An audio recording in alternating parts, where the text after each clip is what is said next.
হস্তরেখা প্রদীপ্ত চ্যানেলে আপনাকে স্বাগত জানাই। আজকে যে বিষয় নিয়ে আলোচনা করব অত্যন্ত গুরুত্বপূর্ণ। বিষয়টা হচ্ছে যে ভাগ্য বিচারের জন্য, সঠিকভাবে ভাগ্য বিচারের জন্য কোন হাতটা দেখা উচিত, এটা অনেকেই জানেন না। সঠিক ভাগ্য বিচারের জন্য সঠিক হাত কোনটা, এটাই আমি আজকে আলোচনা করব আপনাদের সামনে। প্রত্যেকে এই বিষয়টা জানা উচিত, তবেই তো আপনি হাত দেখে ভাগ্য বিচার করতে পারবেন। যারা হাত দেখে ভাগ্য বিচার করতে জানতে চান বা শিখতে চান, তারা অবশ্যই আজকের ভিডিওটা শেষ পর্যন্ত দেখবেন।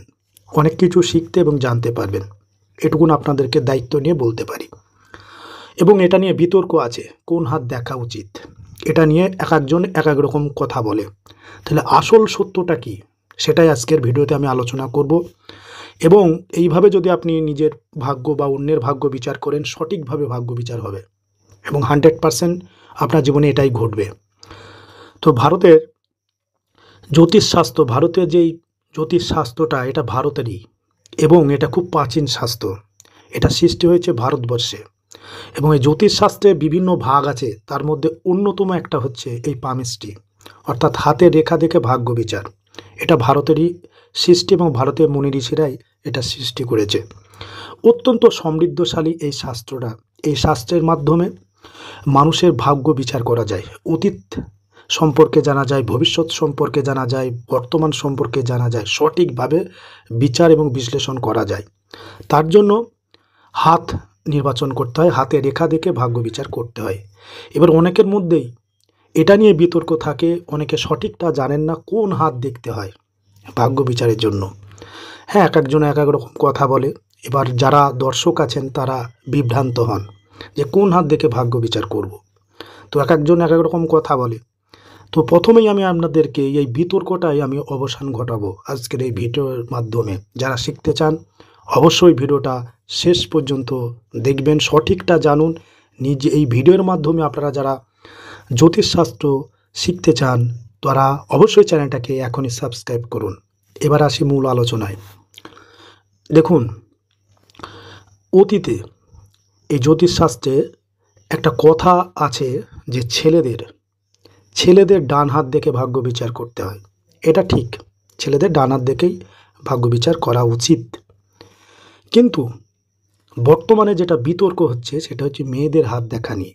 মেয়েদের কোন হাত দেখা উচিত, এটাই হচ্ছে বিতর্কিত।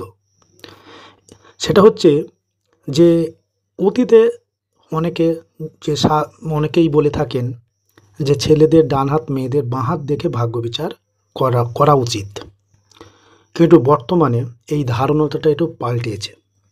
বর্তমান পামিস্ট্রিতে যারা আছে তারা কিন্তু সেই আগেকার যে কথা, অর্থাৎ ছেলেদের ডান হাত, মেয়েদের বাঁ হাত দেখে ভাগ্য বিচার, এটা ভুল ধারণা। এটা ভুল ধারণা, কারণ আধুনিক যুগে ছেলে এবং মেয়ে প্রত্যেকেই সমান। মেয়েরাও আজকে অফিস আদালতে পুরুষদের সঙ্গে সমানভাবে কাজকর্ম করছে। মেয়েরাও কোনো অংশে পিছিয়ে নেয় বর্তমান সমাজে, বর্তমানে। তাই আপনারা যারা জ্যোতিষশাস্ত্র দেখেন ভিডিও, তাদের উদ্দেশ্যেই বলছি যে বিতর্ক বাদ দিয়ে সঠিকটা জানুন। এবং সেই সঠিকটা হচ্ছে যে কোন হাত দেখে ভাগ্য বিচার করা উচিত, ডান হাত না বাঁ হাত। ছেলে এবং মেয়ে উভয়দের ক্ষেত্রেই আমি বলি, যদি ভাগ্য বিচার করতে চান সঠিকভাবে, তো ছেলেদেরও ডান হাত দেখে ভাগ্য বিচার করা উচিত, মেয়েদেরও ডান হাত দেখেই ভাগ্য বিচার করা উচিত। আমি সমস্ত বিতর্কের অবসান ঘটিয়ে দিলাম। আপনারা আজ থেকে সেটা ছেলেদের হাত দেখেন বা মেয়েদের হাত দেখেন, ডান হাতটা প্রথমে দেখবেন। ডান হাতের রেখাগুলোই একদম সুস্পষ্ট থাকে এবং ভাগ্য বিচারের ক্ষেত্রে সঠিক, এবং ডান হাত দেখেই আপনারা ভাগ্য বিচার করবেন আজ থেকে। যে যাই বলুক, আমি যেটা বলছি এটা আপনারা মেনে চলবেন, দেখবেন আপনি সঠিকভাবে মানুষের ভাগ্য বিচার করতে পারবেন এবং নিজের ভাগ্যও আপনি নিজে ভালোভাবে বিচার করতে পারবেন। যারা পামিস্ট্রি শিখতে চান, এই সত্যটা আগে জেনে নিন, এই বিতর্কটা আপনারা জেনে নিন। অনেকে অনেক রকম তথ্য দেবে, আমি যেটা বলছি এটাই সঠিক তথ্য। ছেলেদের ডান হাত, মেয়েদেরও ডান হাত দেখে ভাগ্য বিচার করবেন। এবার অনেকে বলে থাকে দুটো হাতই দেখতে হয়। ঠিক আছে, কথাটা ভুল না। যেমন আমি আপনাদেরকে বলে দিই, ডান হাতে যদি যে এই রেখাগুলো থাকলে পারে কী হয় জানেন তো, 100% ফল দেয়। কোনো ব্যক্তির ডান হাতে যে রেখাটা থাকে ওই রেখাটা 100% ফল দেবে।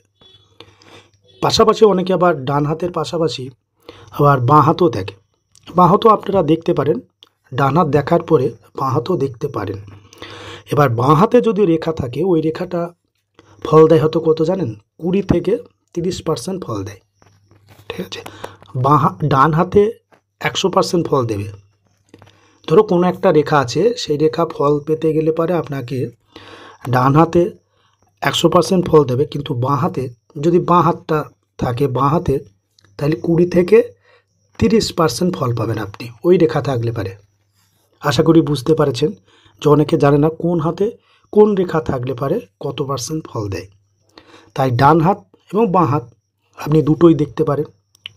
প্রথমেই আপনি ডান হাত দেখে নিলেন, দেখে যদি রেখা থাকে তাহলে সেটাকে 100% আপনি যা বলবেন সেটাই হবে। আর ওই রেখায় যদি বাঁ হাতে থাকে তাহলে 20% আপনি 20% ফল পাবেন। ঠিক আছে, পূর্ণ ফল আপনি পাবেন না। পূর্ণ ফল পেতে আপনাকে ডান হাতই দেখতে হবে, বাঁ হাত নয়। তাই অনেকে আবার একটা জিনিস করে থাকে, সেটা হচ্ছে যে ডান হাতও দেখে এবং বাঁ হাতও দেখে প্রত্যেক ব্যক্তির ক্ষেত্রে। হাত যেহেতু আপনার, তাই দুটো হাতই অনেকে দেখে, এটা ভুল না। তবে আমি বলবো যে আপনারা নিজেদের ডান হাত দেখেই ভাগ্য বিচার করবেন, সেটা ছেলে বা মেয়ে যাই হোক না কেন। আর যদি বাঁ হাত দেখেন সেটা ভুল না, সেটা আরও সঠিক হবে। ঠিক আছে, আজকে আমি যেটা বললাম বিতর্কটা কি, বিতর্কটা হচ্ছে এক একজন এক এক রকমভাবে বলে যে ছেলেদের ডান হাত মেয়েদের বাঁ হাত। এই যে তথ্যটা এটা ভুল না। প্রাচীনকালে বহু বইতে এবং এই ধরনের কথা উল্লেখ আছে, কিন্তু বর্তমানে রিসার্চ গবেষণা ক্ষেত্রে দেখানো হয়েছে যে ছেলেদেরও ডান হাত দেখে ভাগ্য বিচার করা উচিত, মেয়েদেরও ডান হাত দেখে ভাগ্য বিচার করা উচিত। ছেলে মেয়ে প্রত্যেকেই সমান। পাশাপাশি অনেকে একটা মত আছে যে দুটো হাতই দেখার কথা বলা হয়েছে, ডান হাত এবং বাঁ হাত। প্রথমে ডান হাত দেখবেন, তারপরে বাঁ হাত দেখবেন। ডান হাতে রেখা থাকলে আমি আগেই বলেছি 100% ফল পাবেন, আর বাঁ হাতে রেখা থাকলে আপনি 20 থেকে 30% ফল পাবেন ওই রেখা থাকলে পারে। তাহলে আজ থেকে আপনারা যে বিষয়টা শিখলেন, হাত দেখতে গেলে পরে সঠিকভাবে কোন হাতটা নির্বাচন করা উচিত, কোন হাতটা দেখা উচিত, সে সম্পর্কে আমি আজকে বিস্তারিতভাবে আপনাদের সামনে আলোচনা করলাম। আশা করি আজকের এই বিষয়টা আপনারা বুঝতে পেরেছেন, সঠিকটা জানতে পেরেছেন, কোনো বিতর্কের মধ্যে না গিয়ে আপনারা আসল তথ্যটা আজকে পেয়েছেন। আশা করি আজকে আপনারা শিখতে পেরেছেন। সবাই খুব সহজ এবং সরল ভাষায় আমি আপনাদের সামনে ভিডিও উপস্থাপনা করব, প্রত্যেকেই বুঝতে পারবেন। ভিডিওটা সম্পূর্ণ দেখবেন। যদি জ্যোতিষশাস্ত্র বা হস্তরেখা শাস্ত্র শিখতে চান বা পামিস্ট্রি শিখতে চান, তো চ্যানেলটাকে এখনই আপনারা সাবস্ক্রাইব করুন। এই ধরনের ভিডিও আপনারা পরপর পাবেন। তো যারা জ্যোতিষশাস্ত্র শিখতে চান তারা অবশ্যই এই চ্যানেলটাকে সাবস্ক্রাইব করুন, তাহলে পরে নতুন ভিডিওগুলো আপনারা দেখতে পাবেন। কমেন্টে অবশ্যই জানাবেন আজকের ভিডিওটা কীরকম হয়েছে। ভালো লাগলে অবশ্যই একটা লাইক করবেন।